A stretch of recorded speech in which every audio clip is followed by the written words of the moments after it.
Hello and welcome back to Teslanews. My name is Marian and I'm your host today, and I'm covering today new updates from Grünheide and timelines here, and we will talk about the logistical disaster that Tesla is in right now. We have more updates from China and the harbors because there are some issues, waiting lines. So a lot to cover today, and if you're new to my channel, do consider subscribing. It really supports my channel, and we will start right now into the first news of the day. Looking at Grünheide, we not only see further work at the foundation here, we also see new piles in a few moments that show that finally the construction of the battery cell production is not only happening on the ground, but it's going upwards as well.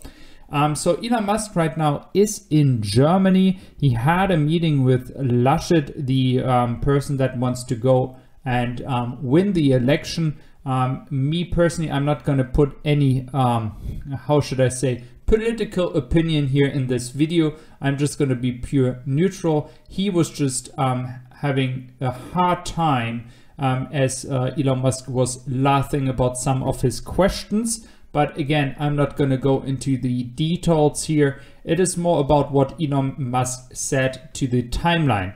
And after he had the meeting with Steinbach here, the local minister, he was able to confirm one more time that he expects that the final permission for the factory will happen in October. So that is something that I have said many times over and over again, that I do expect the final permission happening in October. We do know that there are less people going against the entire plan that is happening here for Giga Berlin. So I don't think there will be any big more hurdles in the way right now for Tesla.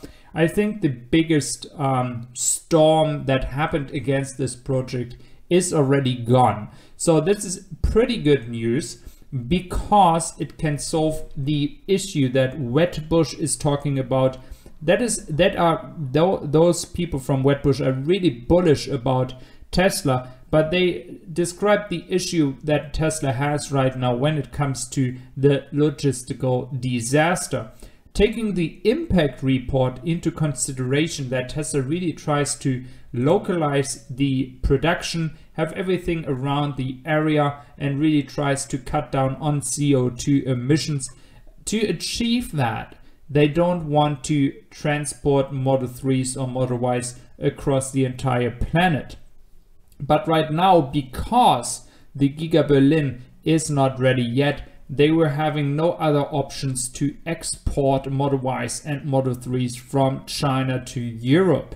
And this is kind of a logistical disaster, and I don't mean that bad for Tesla, but it is so much work to get them on the ship. Then from the ship to the customer, it's much easier if you would have already the production going on over here in Grünheide.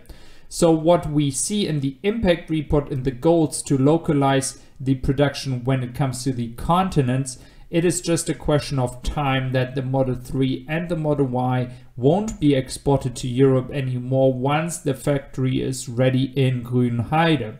That would leave China to further expand its products and its exports to other Asian countries, further export to Australia, Japan, as we talked about many times before. And so that would really allow as well China to export to India if a deal is happening over there. And that would kind of collide with the situation that Grünheide could start with the production, and at the same time maybe the Indian government finds a solution to lower the import taxes, and then Chinese factory Shanghai would take over and export over there just to test the demand. So this is actually coming all into play.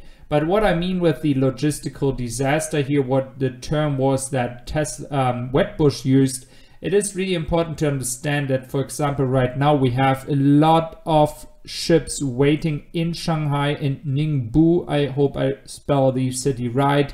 Two big harbors, a lot of ships waiting, 40 ships just in the Shanghai harbor waiting outside of the harbor.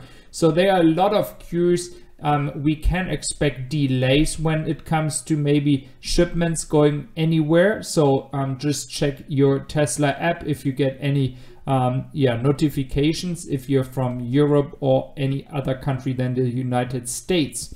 So this is the logistical disaster, and it is not a mistake of Tesla here, but it's just because we do have so much distance to take until the car is coming to the customers. But on the other hand, we have great news. CATL decided that they will sell more stocks, and they want to take in $9 billion. And this is going to be used to further build new production lines, new production facilities. And this, on the other hand, will really help Tesla to further have a supplier that is providing Tesla with even more batteries. We won't see the effect in this year. I think we might, if we are lucky, see it in the second half of next year, but latest in 2023. If they do the sell right now and build further factories, we could see the effect of having more batteries. Looking into Austin and the United States, we do see that now this is a big milestone. This entire area here is ready now and is finished. So finally, after a long time, it's not negatively meant when I say after a long time. You guys have taken a lot of pride, and you people from the United States should be really proud about the speed how you guys managed to build this big spaceship, as Elon said one time. So from the United States, we have really good news when it comes to the Model 3. The Model 3 Standard Plus range is actually sold out until the end of the year. You can receive it in January 2022 now. The question is, it is kind of like, yeah, it is demand. There is a lot of demand.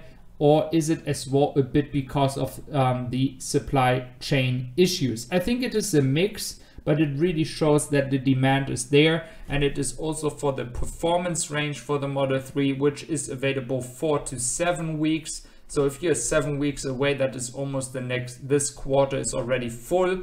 And then we have further updates of other Model 3s that really are going into November. So the demand in the United States is really well, and it is not only United States, of course, it is Mexico, Middle America, North America with Canada, of course. So the demand is really well, and I think it is really important now that Austin starts production of the Model Y. Because there is so much demand. And as Wedbush said, it is not a demand issue, it is just a supply chain issue that Tesla has, and increasing the capacity. I wish you all a wonderful weekend, and I thank you for listening the entire video here, and thank you very much